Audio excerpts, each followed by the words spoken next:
Hello, hello, everyone. Happy Wellness Wednesday. I hope everyone is having a wonderful, wonderful evening. Thank you for a few moments as we pause to get the reminders out. Still got some training going on over here. So I'm super, super excited. As you all know, just a little bit of housekeeping for tonight. Um, I am going on sabbatical for the summer as I study. So tonight will be our last night until probably September or October. I'll keep you all posted via text message. But without further ado, I would love to introduce our special guest tonight, Christy Tagye. And she is the host of Productive Passions, and she is going to be actually interviewing me tonight so that you all can get to know me a little better and learn more about what I do and also more about what she does and how she brings people's passions to life on her podcast. So without further ado, I'm going to turn it on over to Christy. Oh, we can't hear you, Christy.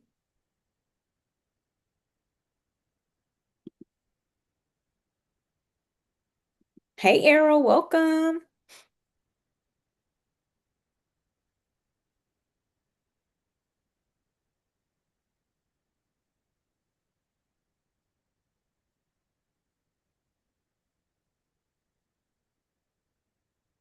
I hope it is getting cooler down there, Errol. I don't know. Can you hear me now? Yes, you're on. Perfect. Okay, well, a different microphone, but that's okay. Thank you for having me. I am so excited to be talking to you and be here with your guest. And I am really excited to flip the script on you a bit today. We're going to do something a little bit different today so that your audience can get to know you a bit better. And the timing couldn't be better. I'm not going to say why just yet. We will get to that. But let's start at the beginning. I want to go back to before the coaching, before the business. What originally drew you to financial wellness coaching? Sure. So it actually started in my childhood, believe it or not. My father raised my sister and I to be entrepreneurs. And I was always fascinated with how people made money and how money worked. And so I just had a natural curiosity from when I was a child. I was one of those people who had a budget when I was a kid. Like I would take my money and say, okay, I'm going to do this with this money, this with that money. And I just loved helping people figure out their money. So it was just a natural curiosity that I've had since I was young. So it was your dad who taught you that, or was that something that just kind of came naturally for you? He didn't necessarily teach me about money specifically. He taught us how to run a business, how to be profitable, how to make money. But the kind of like the interworkings of it, I just wanted to figure that out on my own. I would read books. The internet was kind of new back then. I think Yahoo Finance was out when I was a teenager. And so I would read that and it would just be amazing. I was just like, oh, wow. I was like, oh, the stock market. And I actually started trading when I was 16. Um, Wow. because I was like, oh, you have to own companies and then you can make money. And I just start putting two and two together. And that's how it all started. So let me take a moment to ask, when did it stop being an idea to start this brand? And when did it become a decision? What was happening in your life when you decided to leave traditional work and become your own boss? Sure. So actually quit my job for my 40th birthday.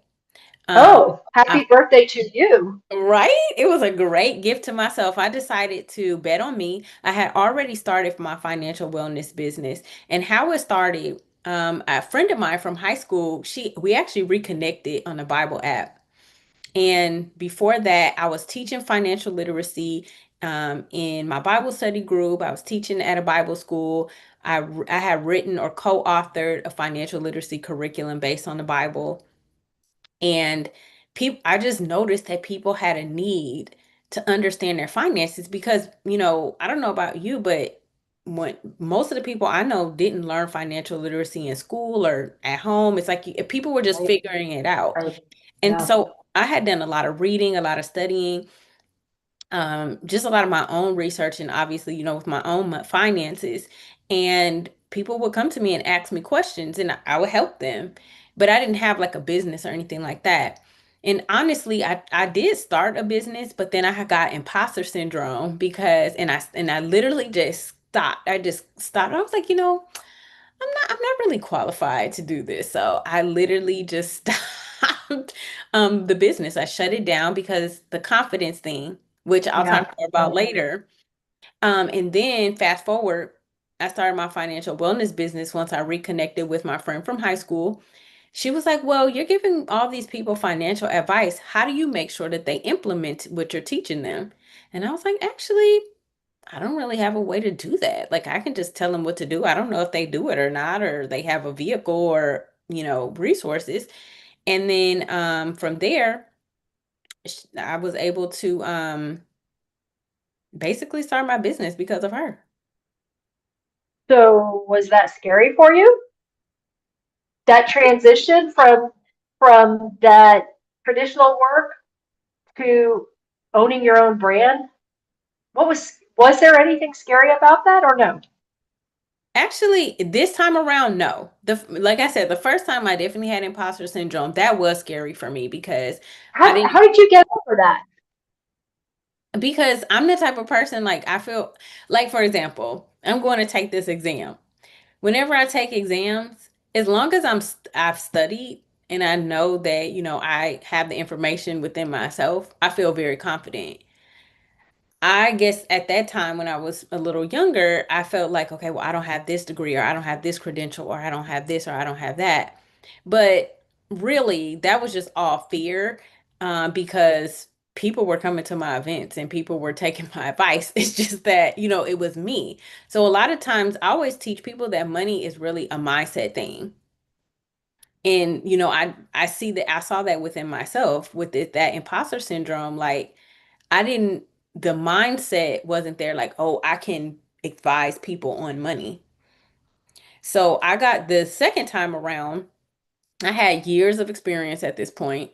I had a license and I was just like, okay, I can do this. This is not hard. And I already had a profitable business. So by the time I quit, my business was already making money. So I was just like, oh. And then I realized, I was like, wait a minute. I can make more money than I make now in a lot less time. I was like, why do I have a job? It's like, this is not. So you mean if you spent that time that you were in the traditional work focusing on building your business? So it Mhm, sounds to me like you really took your own advice around money, mindset and money, and mhm. applied that to your own business, being a founder, being an entrepreneur. Yep. Is that fair? Yes. Okay, so I want to ask you, you work with clients across a huge range of income levels. Hmm. Why do so many people who make a lot of money included, feel overwhelmed? That is a great question. So, again, I say that money is 80% mindset and 20% numbers. A lot of people Okay. a lot of people will come to me and they'll be like, "Oh, I hate math." I'm like, "Okay." Or or, "Oh, I've made some mistakes. I'm really terrified. I'm in this big hole, right?" And so the first thing is, do you have a scarcity mentality or a wealth mentality? That's Oh, I thought you were going to say abundance, but that makes sense. Scarcity or wealth. Okay. abundance is there too. And Includes how I wealth, look at sure. it, and this is across the board, right? It's like how you do one thing is how you do everything. And my thing is, okay, I'm not great at marketing, right? So what I do is I try to put myself in their shoes, like have empathy, because I feel the way that they feel about looking at their finances, right, is the way I feel about marketing. However, mindset, right? I know I have to do marketing as a business owner. I know what the purpose of marketing is. I know what I can do and where I need help. And one thing that I do is that I'm not afraid to ask for help in an area where I'm not that strong. So that's number one is some people are embarrassed or anxious or whatever and are not or can be avoidant and not ready to deal with whatever financial situation they have. But where I come in is I have empathy for them and I also explain to them we all have a day one. You know, Mm. I've made financial mistakes too. And I knew better and I still made those mistakes. But it was because of where my mindset was and where my identity level was at that time. And so Mm. my question for them, if they actually want to do the work, is do you actually want to change the situation or do you want to stay where you are now? Because it's going to be work to change that mindset. And they get to decide if they want to do that work or not. And it's not, I'm not saying it's easy because there are those feelings that you have to move past, but we all can do hard things. We just have to decide that that's what we're going to do.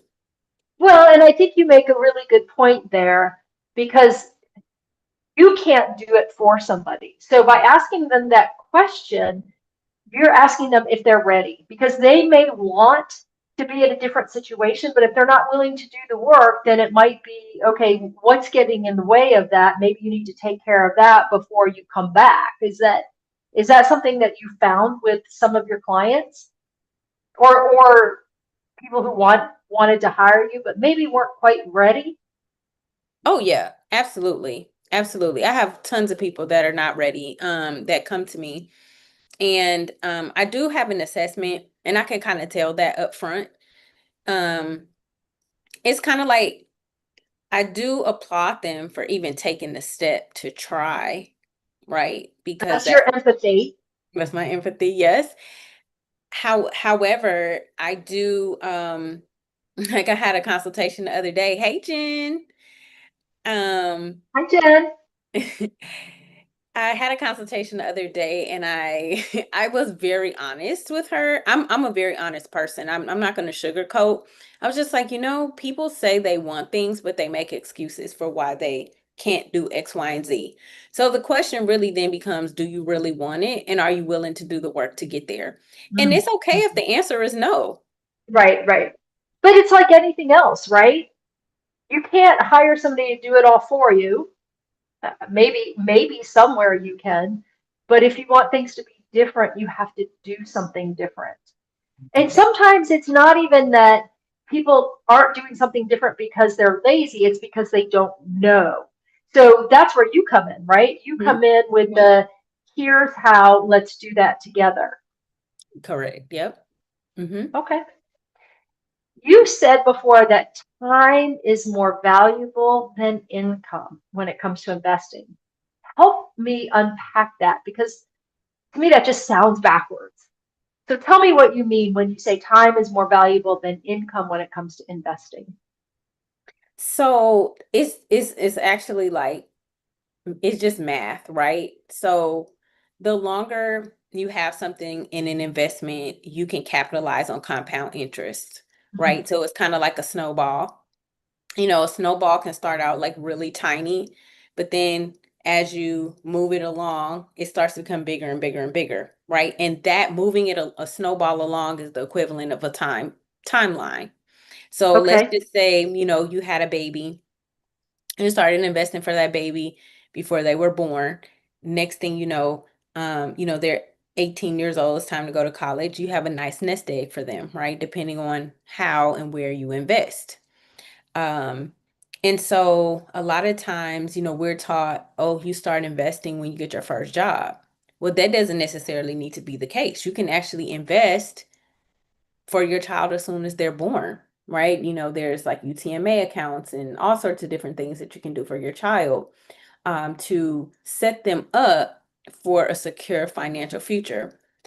Income is very subjective, is what I'll say, because when you think, so most people think income is their paycheck.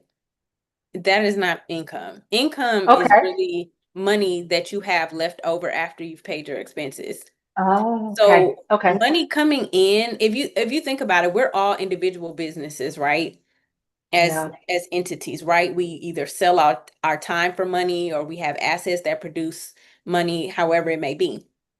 So you can, once you get your revenue, however you get it, whether it's a job or a business or whatever have you, then you pay your expenses, then you have discretionary income left over. You can decide, okay, what are you going to do with that discretionary income? Are you going to invest Spend it? it all? I'm sorry? Spend it all? That's Exactly. probably not this. Exactly. Are you going to spend it, invest it, save it? What are you doing with it? So that is where you put your CFO hat on, as Errol would say, Ah. and you will figure out, okay, what's the best thing to do with this money? And I always ask, and I tell my clients, will your future self thank you for this decision that you just made? Hmm. Oh, good, good thought. Yeah. Yeah. Okay. So I'm going to ask a selfish question. This is for me. I have several grandchildren. One of my grandsons, he's 3, and he is already a saver. The young man has over $2,000. Okay, so not being a financial expert, if I sat down with his mom and said, "Hey, we've got to do something with this kid's money other than keep it just in a traditional savings account," just what would you say? The first thing to think about. So the What's a first, good place for that? so place is not a straightforward answer. But what Hmm. some questions I would ask is number one, what is the ultimate goal, right? Are you saving for college? Are you saving for to help him purchase his first property? Or are you looking to set him up for a lifetime? I My, think the answer to that would be they're saving up so that he has a good nest egg to do one of those things, whatever it is he chooses.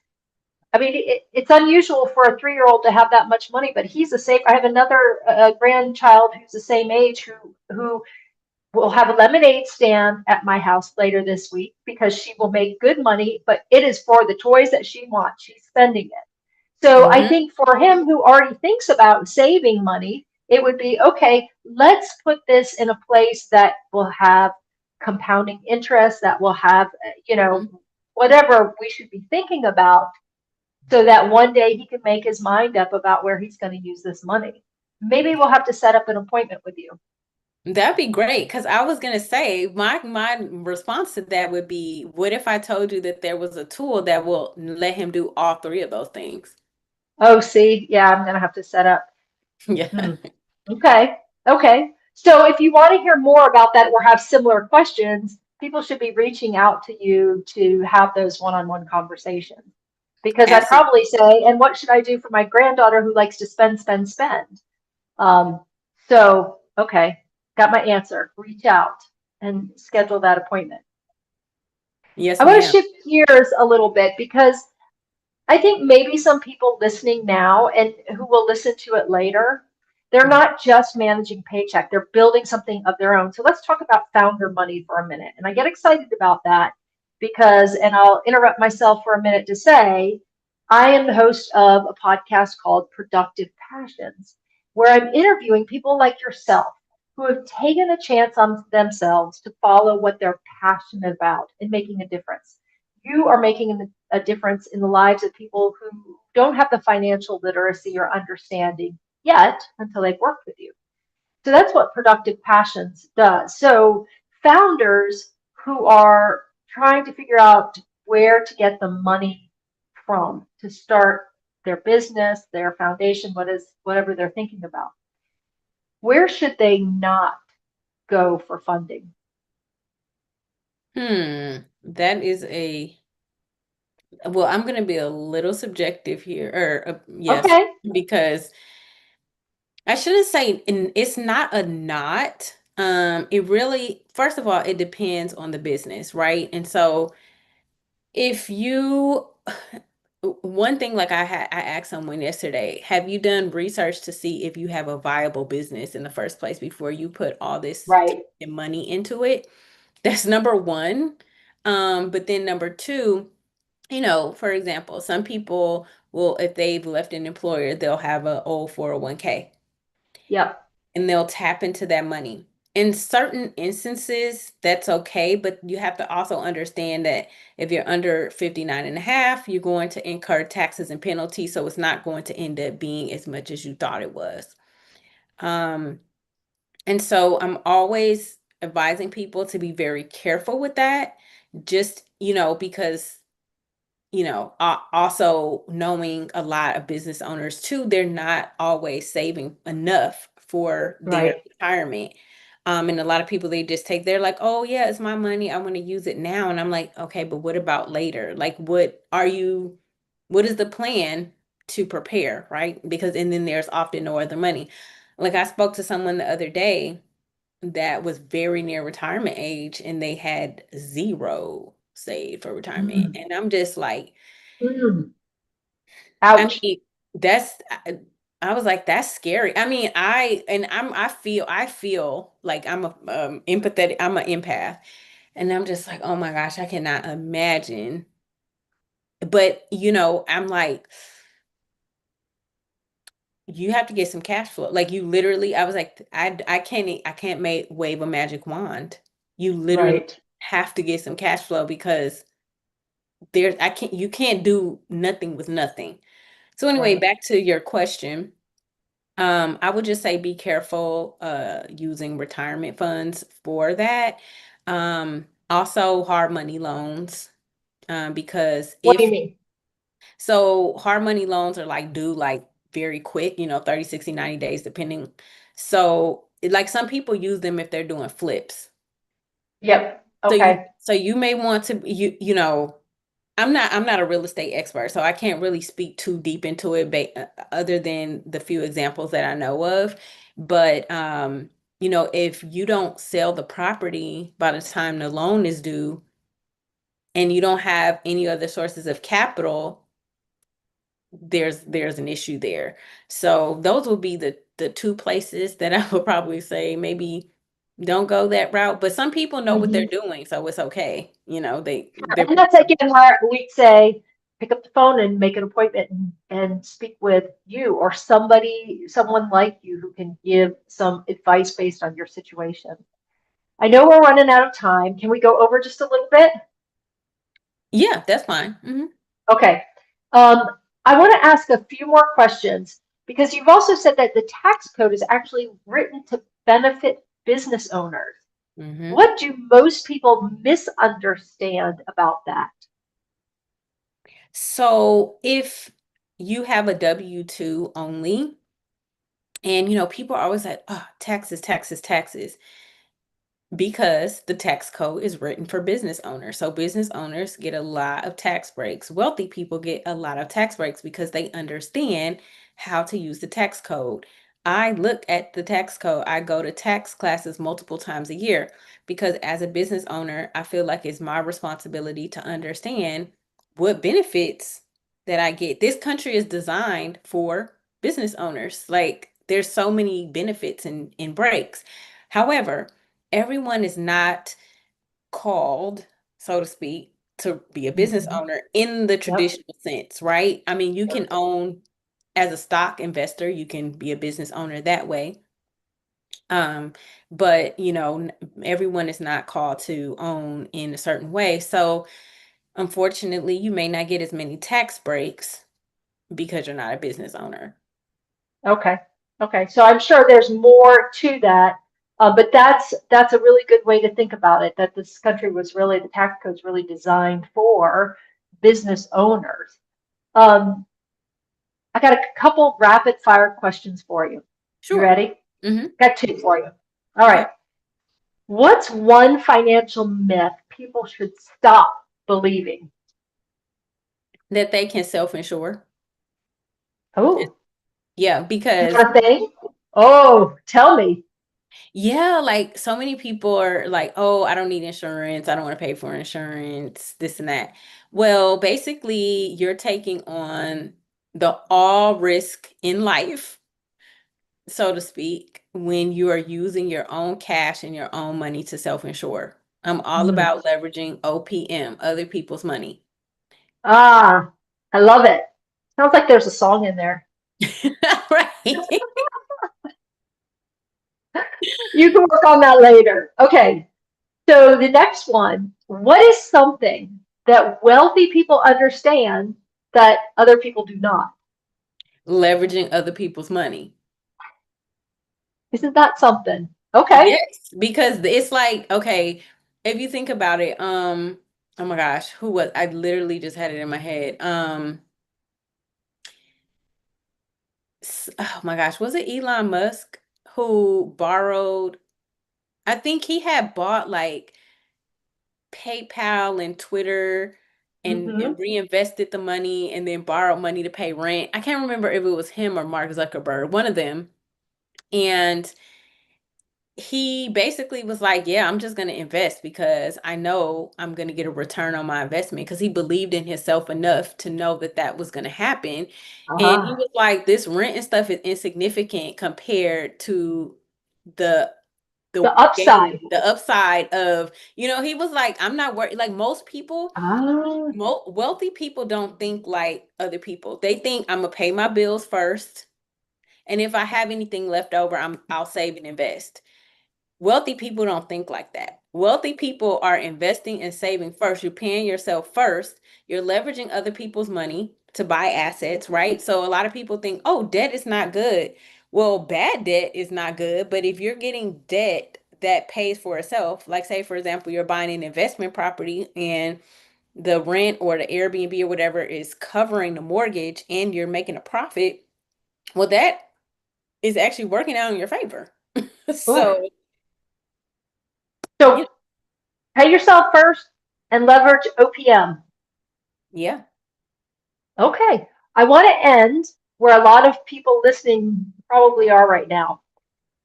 What, or some maybe. What would you say to someone who feels financially overwhelmed or behind?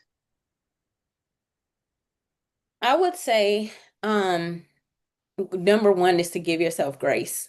Mm. Because we all have a point where we wake up and realize, okay, we need to do something different. And it could not only be money, right? Like some people is with your health, some people is with relationships.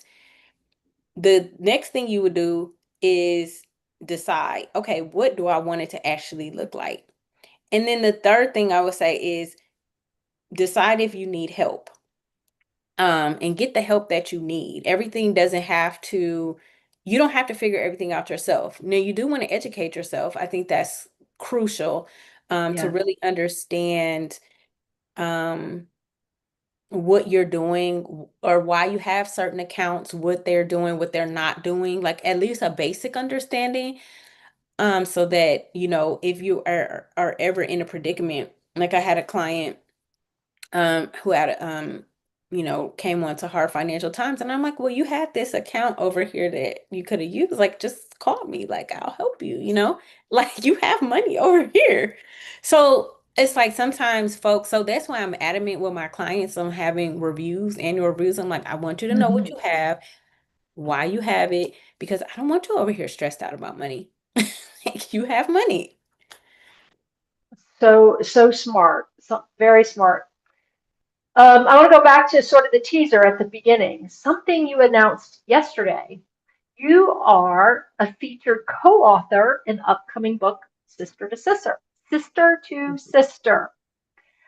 And your chapter is called An Identity Interruption, Yeah. Lessons That Led to Self-Abandonment and How I Returned to Myself. It sounds like that chapter, and what you said to our listeners, that comes from the exact same space.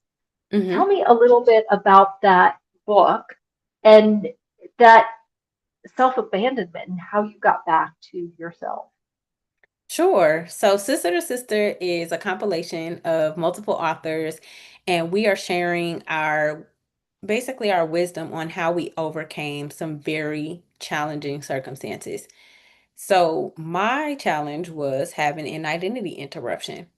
from Mm, being very, very confident to having someone significant in my life um, really make a statement that destroyed my confidence. And I talk about my journey of how I gained my confidence back.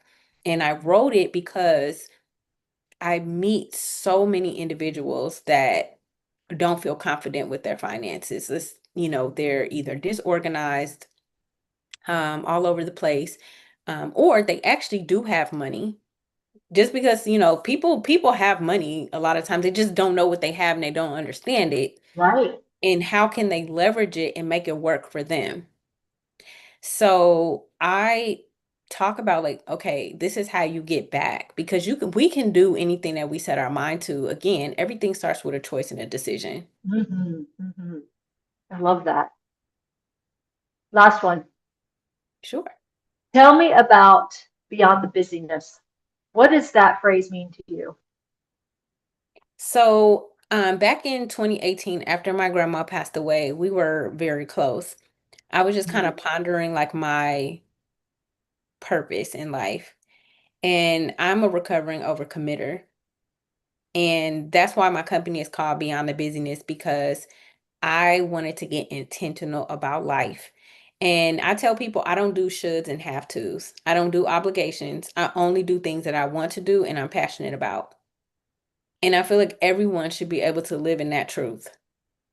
So, um, you know, like I'm not really like a domesticated person like that. I hate it. But I rather pay a cleaner, but my husband doesn't want me to. So, I have to like I do it because it makes him happy and him being happy makes me happy. So, things like that. That's like kind of like, me challenging myself. But other than that, like before we got on, I took a nap. I was like, oh, I'm tired. Time to take a nap. I honor my body, my time. good for you. Thank you. And I don't, Jen knows if she's in the chat, she knows I am very boundary.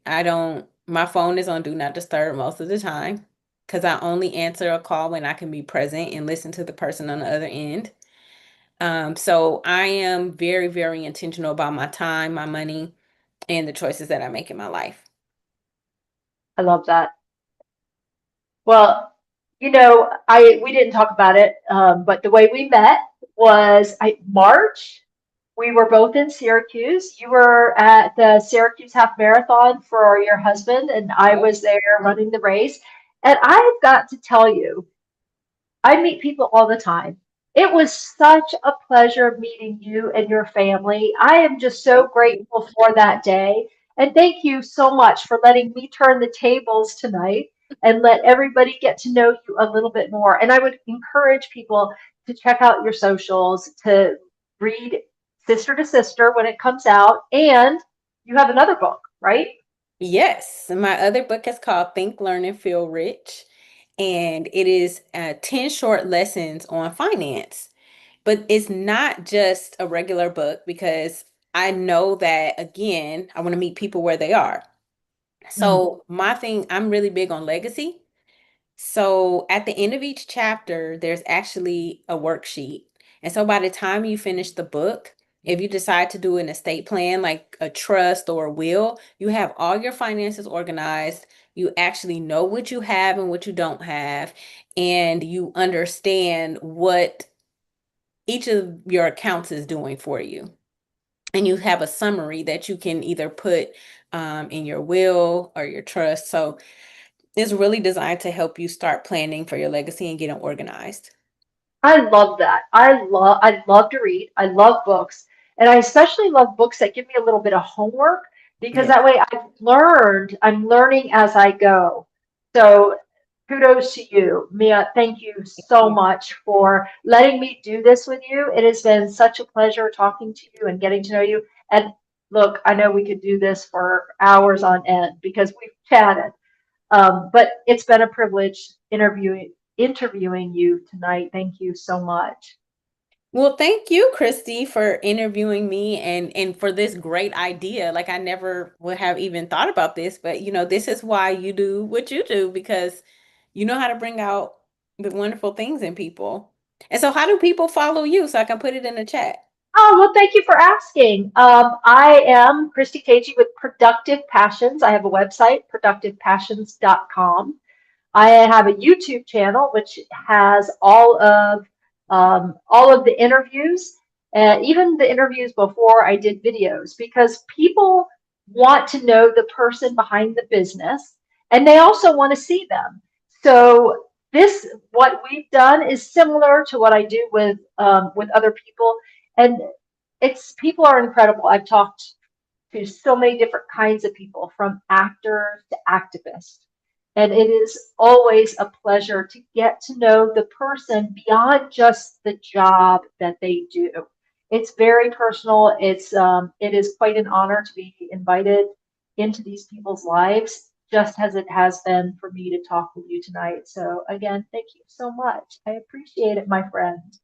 Oh, thank you so much, Christy. You have been amazing. It's been great getting to know you. It was like what a serendipity or something that they say. Like it was so, I guess nothing is random, but how we met, just like out and about having a Sharing great the day. table. Yep. Sharing the time. Yeah. So it was great. And it's been great getting to know you and hearing learning more about your family and your passion to bring founders together. So that's great. Thank you.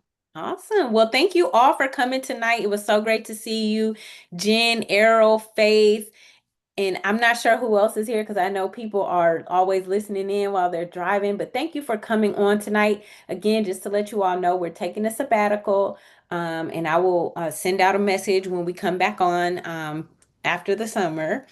But if you haven't, go ahead and grab a copy of the book I pinned of Sister to Sister. I pinned the message in the chat. If you can pre-order the book, that would be amazing. We really appreciate it. And I put all my other websites and as well as Christie's in the chat as well. So thank you all so much for coming tonight, and we will see you after the summer. Have a great rest of your summer, guys. Good night. All righty. That was fun. That was fun. Oh, gosh, like I said, I could